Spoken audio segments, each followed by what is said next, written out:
Iran की जानी मानी शाहचिराग दरगाह पर आतंकी हमला हुआ है। इस हमले में एक व्यक्ति की मौत की खबर सामने आई जबकि 8 लोग घायल हुए हैं। अभी तक किसी भी संगठन ने हमले की जिम्मेदारी नहीं ली है, लेकिन सबसे ज़्यादा संदेह इस्लामिक स्टेट पर है। दरअसल इसी दरगाह पर अक्टूबर 2022 में हमला हुआ था जिसमें 13 लोग मारे गए थे, 40 लोग घायल हो गए थे। तब उसकी जिम्मेदारी IS ने ही ली थी। उस हमले के 2 दोषियों को जुलाई 2023 में मौत की सज़ा भी दी गई। अक्टूबर 2022 से पहले भी इस्लामिक स्टेट ईरान में हमले करता रहा है। इसकी 2 कड़ियां हैं, एक शिया सुन्नी विवाद और दूसरी सीरिया के सिविल वॉर से जुड़ती है। तो आज हम जानेंगे शाहचिराग दरगाह की पूरी कहानी क्या है और क्या ईरान में इस्लामिक स्टेट का खतरा बढ़ रहा है। नमस्कार, मेरा नाम दिव्यांशी सुमराव है। आप देखना शुरू कर चुके हैं लल्लन टॉप का इंटरनेशनल प्रसंगों से जुड़ा रोजाना का कार्यक्रम दुनियादारी, जहां आज कहानी ईरान की।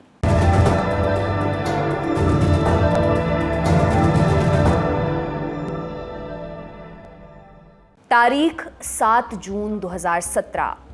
ईरान की राजधानी तेहरान में संसद का सत्र चल रहा था। इसी बीच 5 आतंकी बुर्का पहने कंपाउंड में दाखिल हुए। अंदर घुसते ही उन्होंने फायरिंग शुरू कर दी। फिर सेना ने मोर्चा संभाला। 5 घंटों तक मुठभेड़ चली। सारे आतंकी मारे गए। एक खतरा टला, तभी दूसरे मोर्चे पर हमला होना शुरू हो गया। तेहरान में ही अयातुल्लाह रूहुल्लाह खुमैनी के मकबरे के कंपाउंड में 2 आतंकी घुसे और उन्होंने गोलीबारी करनी शुरू कर दी। एक को मौके पर मार दिया गया, दूसरे ने आत्मघाती बम से खुद को उड़ा लिया। दूसरे के बाद तीसरे हमले की अफवाह भी उड़ी, लेकिन उसे किसी तरह टाल दिया गया। उस रोज ईरान में हुए 2 आतंकी हमलों में 17 लोग मारे गए थे और 40 से अधिक लोग घायल हुए थे। ईरान की संसद मुल्क के सत्ता प्रतिष्ठान का केंद्र है, जबकि खुमैनी ईरान के पहले सुप्रीम लीडर थे। उन्हीं के नेतृत्व में 1979 की इस्लामी क्रांति हुई थी। उनके मकबरे को निशाना बनाकर संदेश देने की कोशिश की गई थी। ईरान ने सबसे पहले सऊदी अरब पर आरोप लगाया। सऊदी अरब सुन्नी इस्लाम बहुल देश है, जबकि ईरान एक शिया बहुल मुल्क है। इसके अलावा ईरान और सऊदी अरब सीरिया, यमन और इराक में अलग अलग गुटों को समर्थन दे रहे थे, अभी भी दे रहे हैं। जून 2017 में ईरान ने जिस भाषा में आरोप लगाए थे उससे ये लग रहा था कि सऊदी अरब के खिलाफ कोई बड़ी कार्रवाई हो सकती है, लेकिन कुछ ही समय बाद इस्लामिक स्टेट ने वीडियो जारी कर हमले की जिम्मेदारी ले ली। ये पहला मौका था जब IS ने ईरान में सफलतापूर्वक किसी बड़े हमले को अंजाम दिया था। IS ईरान को अपने सबसे बड़े दुश्मनों में गिनता है, और ऐसा क्यों है? इसकी 2 बड़ी वजहें हैं। Number 1, Sunni Islam. IS इस्लाम की सुन्नी धारा का प्रतिनिधित्व करने का दावा करता है। उसका आरोप ये है कि ईरान के शिया शासक सुन्नी मुस्लिमों पर अत्याचार करते हैं, इसलिए ईरान को जीतकर खिलाफत की स्थापना करना जरूरी हो गया है। नंबर 2 वजह, इराक और सीरिया में मिली हार।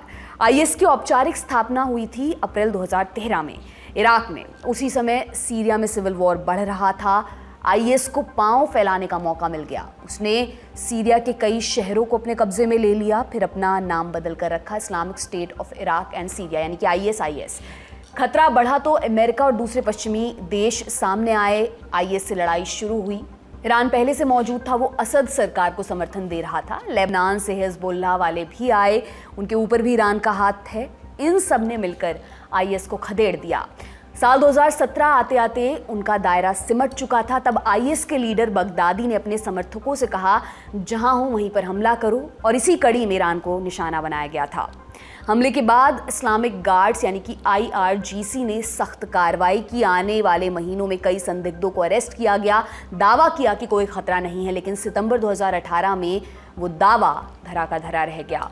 एवाज शहर में IS के आतंकियों ने मिलिट्री परेड को निशाना बनाया। इसमें 25 लोग मारे गए। ये ईरान की सरकार के लिए एक बड़ा झटका था। इसके बाद IRGC ने फिर से सख्ती शुरू की। बॉर्डर पर निगरानी बढ़ाई गई। ईरान के अंदर IS के सेल्स को तोड़ा गया और फिर अक्टूबर 2019 में IS का सरगना बगदादी भी मारा गया। अब लगा कि खतरा पूरी तरह टल चुका है, लेकिन 2022 अक्टूबर में शाहचिराग दरगाह पर हमला कर IS ने बहुतों को गलत साबित किया। उस हमले में 13 लोग मारे गए थे। मुख्य आरोपी अफगानिस्तान मूल का था, वो मौके पर ही मारा गया। कुछ और पर साजिश रचने और हमले में मदद का केस चला। 2 को मौत की सज़ा हुई, जैसा कि हमने पहले भी आपको बताया। उन्हें जुलाई 2023 में सज़ा दी गई।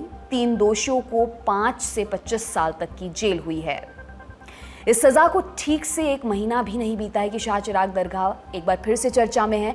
10 महीने के अंदर दूसरी बार इस दरगाह को निशाना बनाया गया है और इस बार भी शक की सुई आईएस की तरफ घूम गई है। ईरान की न्यायपालिका की न्यूज़ एजेंसी मिज़ान ने दावा किया है कि ये हमला सज़ा का बदला लेने के लिए किया गया। हमने वेस्ट एशिया मामलों के जानकार कमर आगा से पूछा, इस दरगाह का महत्व क्या है और ये आतंकियों के निशाने पर क्यों रहती है। सुनिए उन्होंने क्या कहा। देखिए, ये एक बहुत ही इम्पोर्टेंट मज़ार है ईरान के अंदर, और उसके अलावा उस पूरे क्षेत्र के भी लोग, अफगानी शिया और दूसरे लोग भी वहाँ पे, इवन सुन्नी भी बहुत जाते हैं जगहों पे। तो वहाँ पे है ये जो थे अहमद बिन मूसा, जिनका ये जो कि वहाँ पे जिन दफन है, जिनके ये मसूलियम बना है, मज़ार है, वो 8वें इमाम जो थे, इमाम रजा, उनके भाई थे।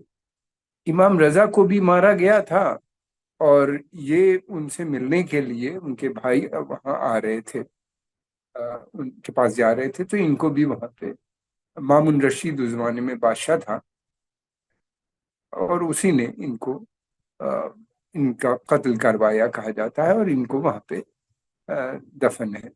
गौरतलब ये है कि इमाम रजा को भी, उनको भी मारा गया था, और यही नहीं बल्कि लगातार जितने भी इमाम आए हैं 12 में से 11 मारे गए, सबको ये अपनी जान से नहीं बचा। तो इस वजह से ये उनके भाई होने की वजह से काफी इम्पोर्टेंट हो जाता है। और ये लोग बहुत दीनी लोग थे, इन्होंने प्रीच किया था लिबरल इस्लाम, और इनकी प्रीचिंग्स थी बहुत, इंटेलेक्चुअल भी बहुत थे, तो इनका बहुत रुतबा है। हिंदुस्तान से कम जाते हैं लोग, लेकिन ये कि ईरान और वहाँ से ज़्यादातर लोग जाते हैं। हिंदुस्तानी जो जाते हैं वो ज़्यादातर इमाम रज़ा के रोज़े में जाते हैं, और कुम में बीबी मासूमा, उनकी बहन जो थी, उनके रोज़े पे जाते हैं। तो ये 2 जगहें बहुत होती हैं। जिन पर टाइम होता है या पैसे होते हैं ज़्यादा, वो इधर शिराज भी जाते हैं। और तो ये एक मुक़द्दस जगह है, और कहा जाता है एक मुअज्जा भी इसके साथ जुड़ा है, मिरेकल इसे कहते हैं, कि इनकी जो वो थे आयतुल्ला दस्तगायब जो हैं आजकल हैं आयतुल्ला, इनके पर दादा जो थे, उन्हीं ने ख्वाब देखा था कि एक लाइट है, एक नूर है जो इनकी कब्र से निकल के बाहर जा रहा है। तो इसी वजह से इनको कहा जाता है किंग ऑफ लाइट, शाह शाह चिराग का इनको लक़ब दिया गया के नाम से ये जाने लगे। और ये एक, उनका मानना ये है कि ये नूर था, अल्लाह का नूर था उनके पास, या वो वहाँ पे कब्र में रोशन था। और फिर उसके बाद से लोग वहाँ पे, उन्हीं ने मज़ार को बनवाया गया इनके बाकायदा। ये वहाँ पे दफन थे, लोगों को मालूम नहीं था कि ये दफन है। ओरिजिनल ये होता है कि ये लोग जब दफन होते हैं तो छिप छिप के दफन कर दिया जाता है, इनकी साइट नहीं बताई जाती। मगर जब दफनाए जाते हैं तो उसमें इनका नाम वगैरह लिख के रख दिया जाता है डेड बॉडी के साथ। इनकी अंगूठी में था, जिससे पता चला था इनका नाम, इनके फादर का नाम और भाई का नाम, और पूरी डिटेल और रही होगी, और भी चीजें मिली होंगी। उसके बाद फिर वहाँ पे ये मसूलियम बना। पिछले कुछ बरसों में ईरान में हुआ ये चौथा बड़ा आतंकी हमला है। पहले 2017 में संसद और खुमैनी के मकबरे पर, 2018 में मिलिट्री परेड पर, 2022 में शिराज में दरगाह पर, और अब फिर से उसी दरगाह पर हमला हुआ है। हर बार की तरह इस बार भी शक आईएस पर है। बगदादी की मौत के बाद माना ये जा रहा था कि आईएस पूरी तरह ख़त्म हो चुका है, लेकिन इस तरह के हमले कुछ और ही कहानी बयां करते हैं। क्या आईएस का खतरा अभी भी बरकरार है? ईरान में आईएस कहां तक अपनी पैठ बना चुका है? देखिए, ईरान के अंदर कई मिलियन अफगान रिफ्यूजीज हैं, उन्हीं में से ये लोग होते हैं उमूमन, और बाहर भी आ जाते हैं। इनका बॉर्डर मिलता है अफगानिस्तान से, दूसरी तरफ पाकिस्तान से भी मिलता है, और शायद 1000 किलोमीटर का पूरा पाकिस्तान से बॉर्डर है, फिर अफगानिस्तान का है। और अलग अलग बहानों से पहुंच जाते हैं। स्लीपर सेल जरूर होंगे, मैं समझता हूँ ट्रेनिंग लेके आ गए होंगे, रिफ्यूजीज बन के आ गए, उसके अंदर पहले से इन्फिल्ट्रेट कर दिए गए। दूसरी बात ये भी है कि पाकिस्तान की पॉलिसी में बदलाव आने की मुझे उम्मीद लग रहा। जब से उनको वर्ल्ड बैंक का लोन मिला या इस पूरी प्रक्रिया में पहले उन्हीं ने जब अमेरिका की बातचीत कराई तालिबान के साथ दोहा में, तो वो उनको अमेरिका ने मदद की उनको फाइनेंशियल एक्शन टास्क फोर्स की ग्रे लिस्ट से निकालने में, उसके बाद ही निकल गए। अब हम ये देख रहे हैं जब से वर्ल्ड बैंक का इनको लोन मिला है और दोबारा से इनके रिश्ते बढ़ रहे हैं, तो इन्हीं ने ईरान के ऊपर मिलिटेंट स्ट्राइक्स वगैरह भी हो रही हैं, अफगान भी कर रहे हैं। अफगान ने भी कुछ पानी को लेके डैम बनाने की बात की, वहां पे भी कुछ ईरानी और अफगान के बीच में झड़प हुई। तो लगातार रिश्ते बिगड़ते हुए चले जा रहे हैं। इसका फायदा हम देखते हैं किस तरह के आतंकवादी ग्रुप भी उठाते हैं। देखिए, एक बात तो तय है कि इन आतंकवादी ग्रुप का सीधा संबंध पाकिस्तान से। आईएसआई जो है अब ये बहुत वीक ऑर्गेनाइजेशन, इसमें नए रिक्रूट्स नहीं आ रहे हैं, पुराने लोग हैं और न ही इनके पास बड़ा पैसा है। ये बिल्कुल एक मर्सिनरी फोर्स बन गई है और इसका हमने देखा, इसका इस्तेमाल जिस तरीके से कराया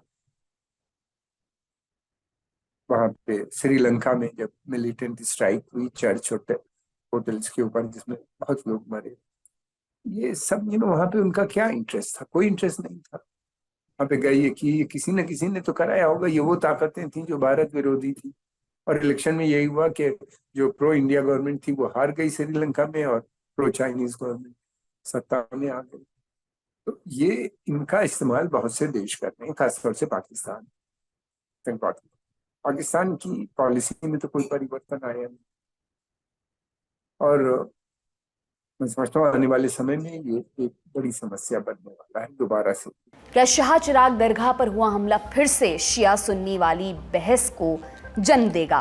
देखिए, बड़ी कोशिश की जा रही है इसको कि ये बना रहे एक मुद्दा, लेकिन हुआ यह है कि इस पूरी प्रक्रिया में सबसे ज्यादा नुकसान सुन्नियों का हुआ।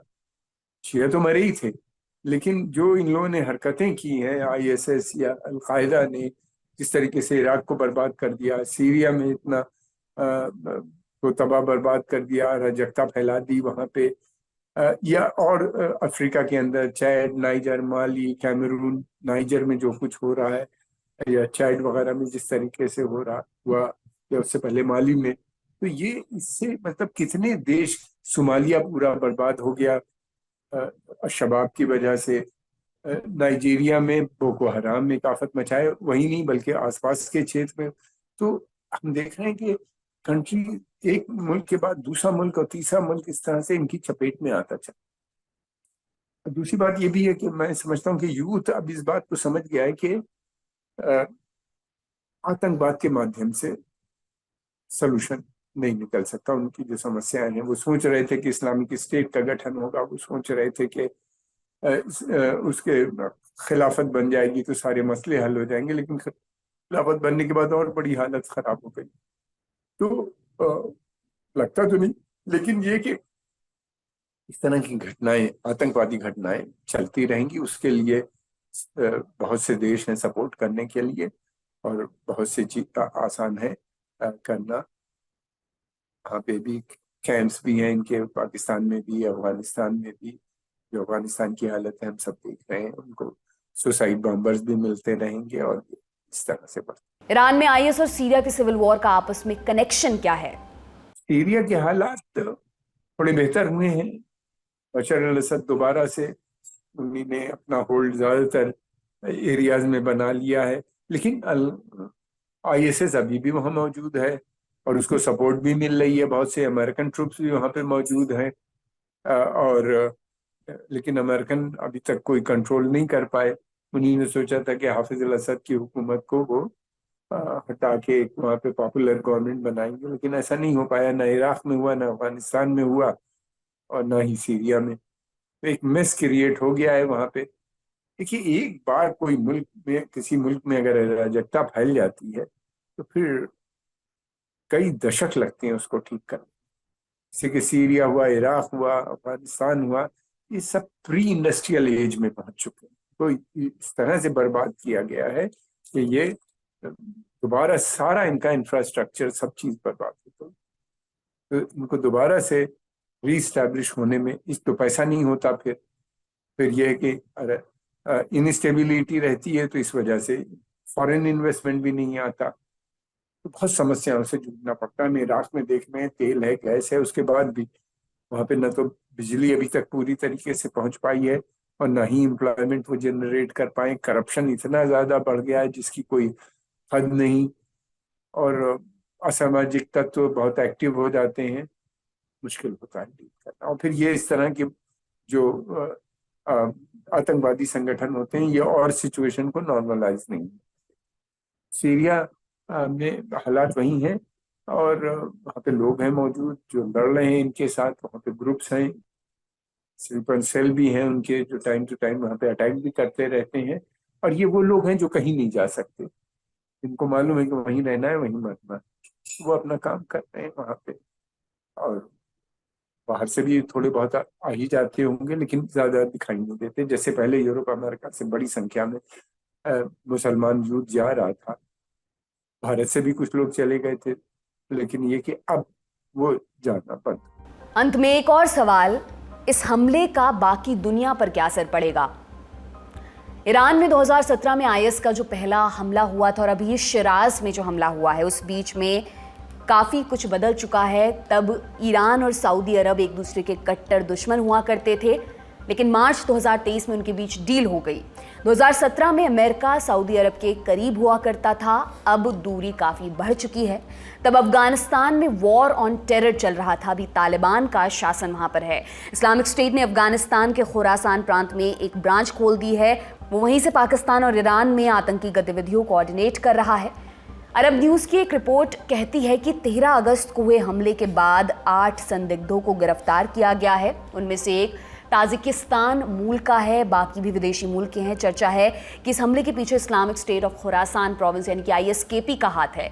अगर इस दावे की पुष्टि हुई तो ईरान तालिबान को निशाने पर ले सकता है। तालिबान ने वादा किया था कि वो अपनी धरती का इस्तेमाल दूसरे मुल्कों के खिलाफ नहीं होने देगा। पिछले कुछ समय से ईरान और तालिबान के बीच पानी को लेकर भी झगड़ा चल रहा है। जानकारों का मानना है कि हमला आग में घी का काम कर सकता है। इस मामले पर अमेरिका और इजराइल की नज़र भी बनी रहेगी। इजराइल ईरान के सबसे बड़े दुश्मनों में से एक है, वो ईरान में कई कोवर्ट ऑपरेशंस चला चुका है। इसको लेकर दोनों देश एक दूसरे को आंख दिखाते रहते हैं। अमेरिका की बात करें तो पर्शियन गल्फ में तेल के टैंकर्स की जब्ती और न्यूक्लियर डील को लेकर झगड़ा चल ही रहा है। वे एक दूसरे पर अपने अपने फायदे के लिए आतंकियों को शह देने के आरोप भी लगाते रहते हैं। यह हमला उस समय पर हुआ है जब अमेरिका और ईरान 2 साल की बातचीत के बाद कुछ कैदियों की अदला बदली के लिए तैयार हुए हैं। ईरान के चैप्टर को यहीं पर खत्म करते हैं और ईरान से ही आई एक और अपडेट जान लीजिए। अमेरिका और ईरान के बीच एक सौदा हुआ है कैदियों की अदला बदली और भारतीय रुपए में लगभग 50,000 करोड़ का। अमेरिका ईरान के कुछ कैदियों को रिहा करेगा और पैसों पर लगा प्रतिबंध हटाएगा। बदले में उसको अपने 5 नागरिक वापस मिलेंगे। 3 की पहचान जाहिर हुई है। पहले हैं सियामक नमाजी, 2015 में अरेस्ट हुए थे, जासूसी के आरोप में 10 बरस की सजा मिली। दूसरे हैं इमाद सरगी, 2021 में 10 बरस की सजा सुनाई गई थी, आरोप जासूसी का था। तीसरे का नाम है मुराद तहबाज, 2018 में ईरान घूमने गए थे, अरेस्ट हुए, जासूसी का केस चला, उन्हें भी 10 बरस की सजा मिली।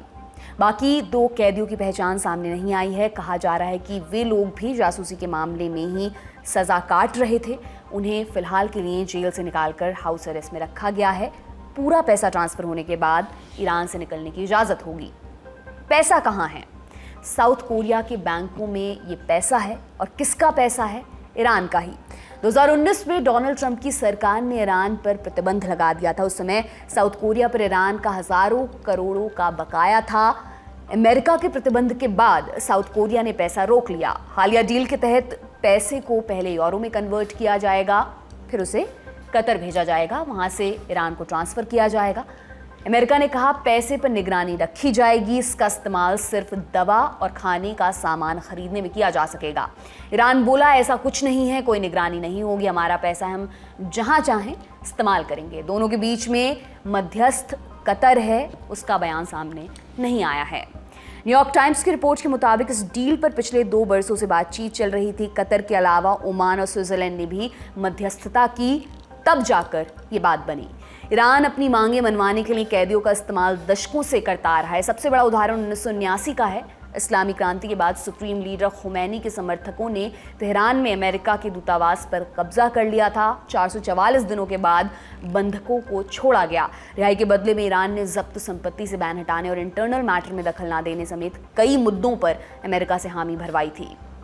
देश दुनिया की और भी दिलचस्प खबरों के लिए आप बने रहिए दी लल्लन टॉप के साथ। आज का दुनियादारी दोस्तों यहीं पर समाप्त होता है। कल फिर आपसे मुलाकात होगी, इसी उम्मीद के साथ मैं विदा लेती हूँ। शुक्रिया, शुभ रात्रि।